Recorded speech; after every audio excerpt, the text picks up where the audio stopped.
Alladzi khalaqal mauta wal hayah. Yang mana Allah Subhanahu wa taala menciptakan mati dan kehidupan. Timbul tanda tanya, Beb, kok mati dulu sih baru hidup? Faktanya urutannya ketika kita ngalamin hidup dulu mati. Hidup dulu baru mati. Yang kita alamin kan hidup dulu baru mati. Kenapa kok yang disebut mati dulu baru hidup?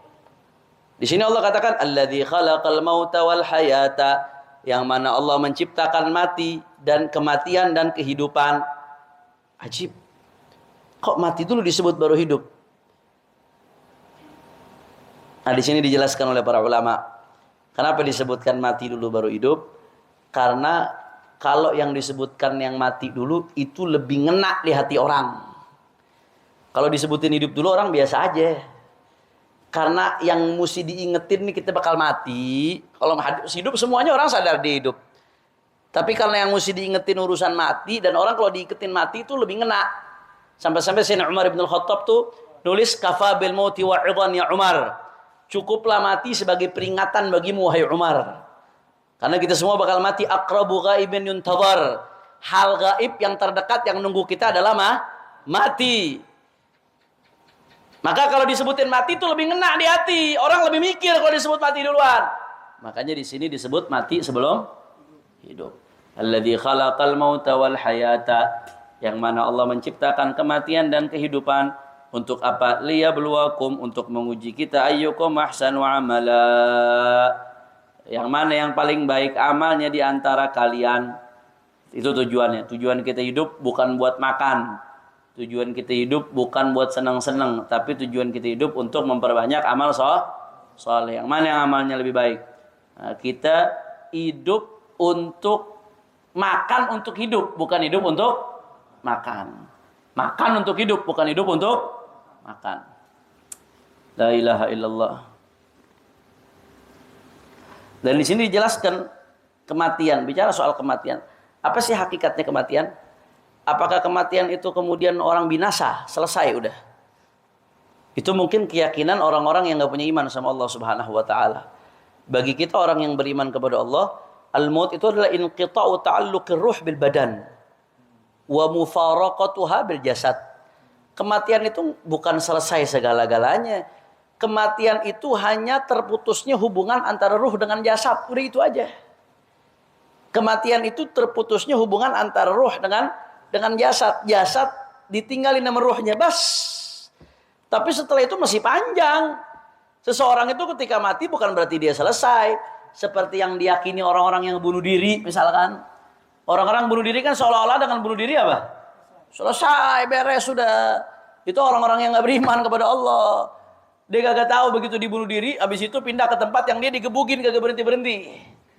Makin banyak masalahnya. Orang kan di hadis bunuh diri akan disiksa oleh Allah, diazab dengan cara bunuh dirinya dia.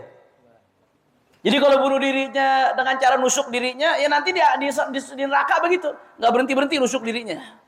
Bunuh dirinya lempar diri dari atas gedung. Misalkan dari lantai 20 dia lompat ke bawah. Di akhirat disiksa begitu tuh. Bunuh dirinya minum racun, diulangin terus minum racun, nggak berhenti-berhenti. Jadi yang mikir bunuh diri itu selesai, orang yang nggak punya iman. Kalau orang yang beriman nggak begitu. Orang yang beriman itu sadar. Kematian itu hakikatnya bukan akhir dari segalanya. Kematian itu bukan kebinasaan. Kematian itu adalah berpindah dari satu alam dunia ke alam barzakh. Itu kematian. Mati itu hanya terputusnya hubungan antara ruh dengan jasad. Terputusnya hubungan antara ruh dengan badan. Bukan berarti selesai segala-galanya. Makanya orang yang mati itu jangan dipikir kagak denger.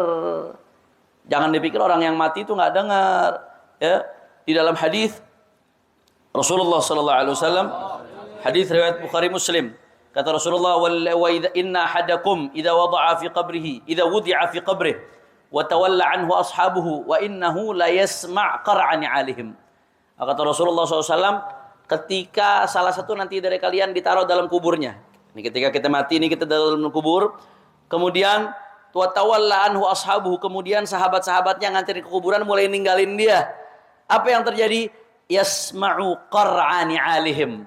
Itu mayat yang kita taruh dalam kubur, dia dengar pijakan sendal kita. Didengar tuh, jangan dipikir nggak dengar.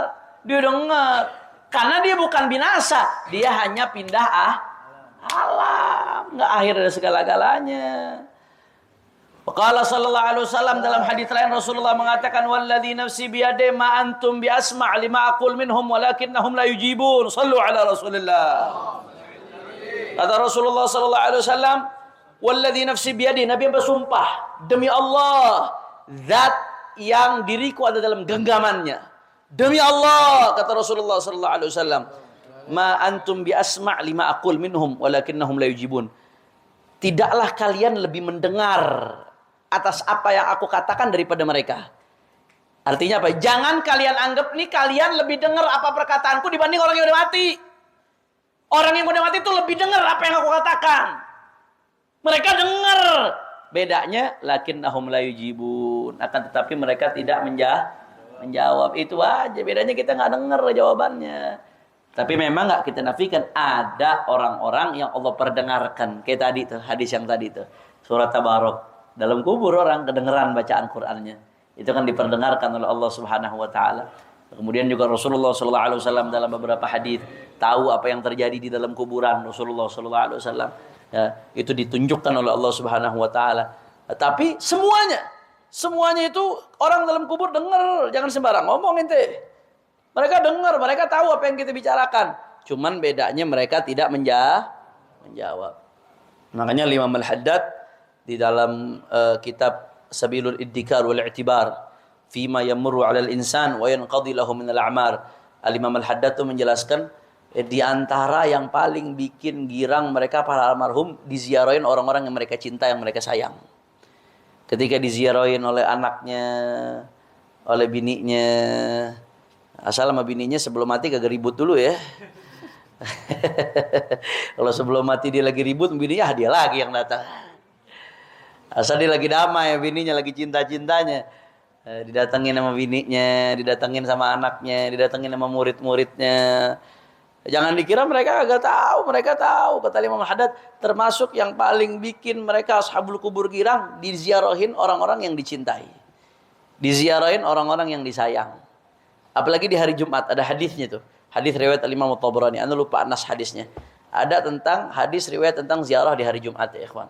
Itu yang dilakuin orang Tarim. Orang Tarim ziarah hari Jumat itu ada dasar hadisnya dari Imam Tabrani, riwayat Imam Tabrani. Anda lupa redaksi hadisnya, tapi ada. Tapi intinya orang-orang yang di dalam kubur, begitu kita datang, mereka tahu, mereka ngerasa. Makanya kalau kedatangan oleh orang-orang yang mereka cintai, mereka girang, mereka gembira, mereka bahagia. Tapi kalau kita kagak muncul, kagak datang, mungkin kalau kita bisa dengar omongannya begitu kita datang, lo giliran duit warisan lo berebut lo. Habis itu lo kagak tengok-tengokin gua lagi lo. Kalau bisa kita dengar mungkin dia bakal ngomong begitu tuh. Sayang aja kita kagak dengar. Duit warisannya diambil, rumahnya diambil, Fatihah kagak dibacain lagi. Kuburannya kagak ditengok-tengok lagi, kagak diziarahin. Mungkin tuh orang tua kita dalam kubur kalau bisa ngomong, dia bakal ngomong begitu. Minimal kalau kita nggak bisa ziarah, nggak bisa rutin, minimal kirim Fatihah. Kirim Fatihah. Itu bikin mereka girang. Ahabbu ilaihim minad dunya wa ma fiha. Lebih bikin mereka girang daripada dapat dunia seisinya. Mudah-mudahan nanti kita di dalam kubur kalau kita mati digirangin sama orang-orang yang masih hidup insyaallah. Amin ya rabbal. Kalau mau besok begitu kita mati kita digirangin sama orang yang masih hidup. Sekarang kita mumpung masih hidup, girangin orang yang udah mati. Bagaimana ziarahin mereka? Bacain doa buat mereka, bacain Fatihah buat mereka. Kirim, rajin-rajin ngirimin buat mereka. Rajin-rajin ngirim. Kama tadi nutudan. Apa yang kau lakukan, yang kau tanam hari ini, itu yang kau petik besok.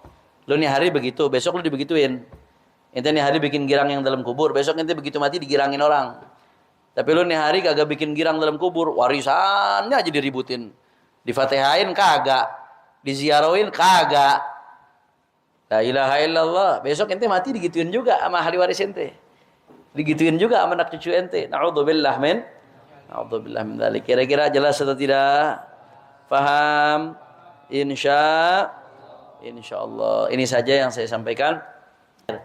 Mudah-mudahan bermanfaat dan mudah-mudahan Allah berkahi bulan Rajab kita, Allah berkahi bulan Sya'ban kita, dan Allah sampaikan kita ke bulan Ramadan في خير ولطف وعافية على هذه النية ولكل نية صالحة بسر الفاتحة.